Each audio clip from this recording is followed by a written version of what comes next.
Friends, Radhe Radhe, जय श्री कृष्णा। कैसे हैं आप सब? आप सबको मेरा प्यार भरा नमस्कार। स्वागत है आपका क्या कहते हैं आपके नंबर में। मैं आपकी अपनी एस्ट्रोन्यूमोलॉजिस्ट ललिता टंडन। अगस्त के महीने में कैसा रहेगा राशियों का समय, उस पर मैं आपको वीडियोस दे रही हूँ। तो आज की हमारी वीडियो है, उस पर हम चर्चा करेंगे कुंभ राशि की। काल पुरुष की 11वीं राशि कुंभ राशि होती है। शनि की राशि होती है। शनि की दो राशियां होती हैं, मकर और कुंभ। कुंभ राशि में ही शनि विराजमान है और संचरण कर रहे हैं और वक्री हुए हैं।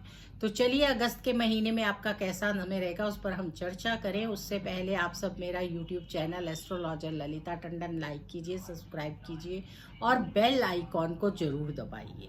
यहाँ पर बात हम शनि की कर रहे हैं। शनि की अगर हम कुंभ राशि को देखें तो यहाँ पर आपके 12वें घर में यानी राहु है, लेकिन यहाँ पर आपके सेकंड घर में बैठा हुआ है, दूसरे आय के भाव में। और चौथे घर में आपके गुरु और मंगल बैठे हुए हैं। और सूर्य आपके जो है यहाँ पर छठे घर में बैठे हैं।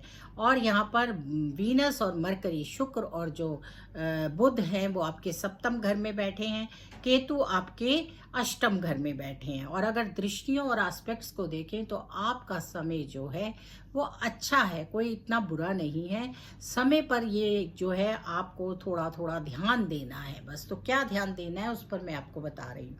यहाँ पर अगर हम देखें, फोर्थ हाउस में सूर्य बैठे हुए हैं और गुरु और जो मरकरी हैं वो सेकंड हाउस में बैठे हुए हैं। तो यहाँ पर आपको घर, वाहन, इन चीज़ों का तो लाभ होगा। ज्वेलरी परचेज कर सकते हैं, शॉपिंग कर सकते हैं। और उसके साथ साथ विद्यार्थियों के लिए समय बहुत अच्छा है। विद्यार्थियों के लिए जब समय अच्छा होता है तो बहुत अच्छी बात होती है, क्योंकि वो अगर लगन से, मेहनत से पढ़ेंगे तो वो जो भी परीक्षाएं अब देंगे अगस्त के महीने में, उसमें वो सफल होंगे। और सफल होने के साथ साथ अगर उनका सूर्य और मंगल अच्छा होगा तो उनको सरकारी नौकरियां पक्का मिलेंगी। यहाँ पर इस तरह के आपके ग्रह जो हैं वो बने हुए हैं। यहाँ अगर हम देखें तो आपको बड़े सोच सोच कर काम करने चाहिए। सोच विचार का काम करने को इसलिए कह रही हूँ कि अगर आप कुछ भी ऐसा करेंगे जिससे कि आप अगर वाणी में ध्यान नहीं देंगे। सप्तम घर में आपके बैठे हुए हैं गुरु और बुध, और ये गुरु और शुक्र का ही घर माना जाता है और शुक्र की ये राशि है। तो यहाँ पर आपका जो है नहीं सॉरी, यहाँ पर पांचवा राशि आपका आ रहा है साझेदारी के घर में, पत्नी के घर में, यानी कि सूर्य की राशि। तो जो सूर्य की राशि होती है, सूर्य भी यहाँ पर आ जाएंगे। तो अगर आप अपनी वाणी का अच्छे से इस्तेमाल नहीं करेंगे या अपने संबंधों पर ध्यान नहीं देंगे, खास तौर पर फीमेल संबंधों पर बहुत ध्यान रखिए, तो आपको मान हानि की का लॉस हो सकता है। आपकी प्रतिष्ठा पर आँच आ सकती है, या आपको कोई किसी तरह की बात आपके बारे में कह सकता है जो आपको पसंद ना आए और उसका संबंध आपके मान सम्मान से हो। तो ध्यान रखिए, महिलाओं से थोड़ा सा सतर्क रहिए और उसके साथ साथ बोलते समय सोच विचार कर बोलिए।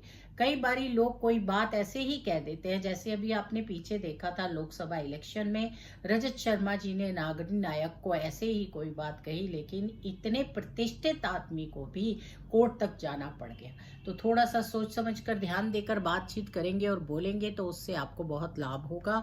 और यहाँ पर घर में भी, क्योंकि सूर्य आपके जो हैं अभी फिफ्थ हाउस में बैठे आएंगे और उस अभी वो फोर्थ छठे घर में बैठे हुए हैं, तो आपको लाभ दे रहे हैं। क्योंकि यहाँ पर सूर्य जो होते हैं, ये घर हमारा रोग ऋण का होता है, कॉम्पिटिशन्स का होता है, सरकारी नौकरियों का होता है। और सूर्य जो है हमारे इन सब चीज़ों के कारक होते हैं। तो ये सब तो आपको लाभ मिलेंगे।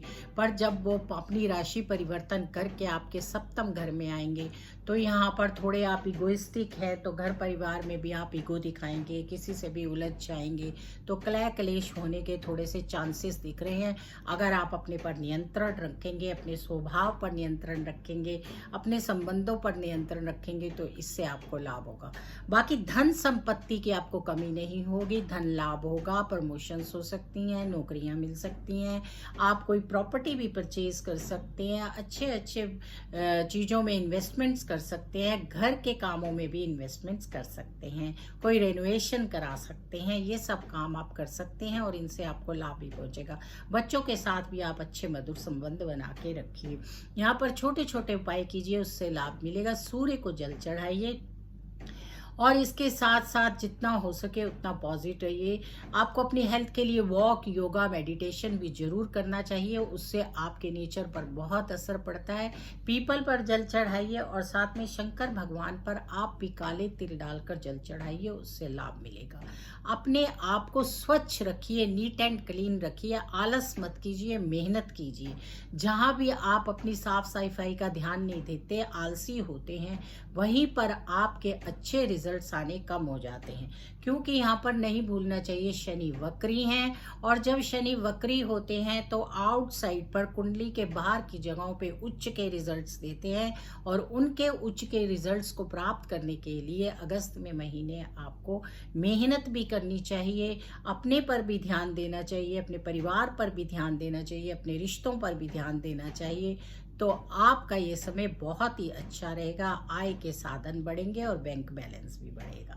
राधे राधे, जय श्री कृष्णा। फिर मिलेंगे नई वीडियो में, तब तक के लिए आप सबको प्यार भरा नमस्कार। लेकिन सुंदरकांड का पाठ, बजरंग पाठ का पाठ या हनुमान चालीसा का पाठ करने से आपका भाग्य उदय होगा।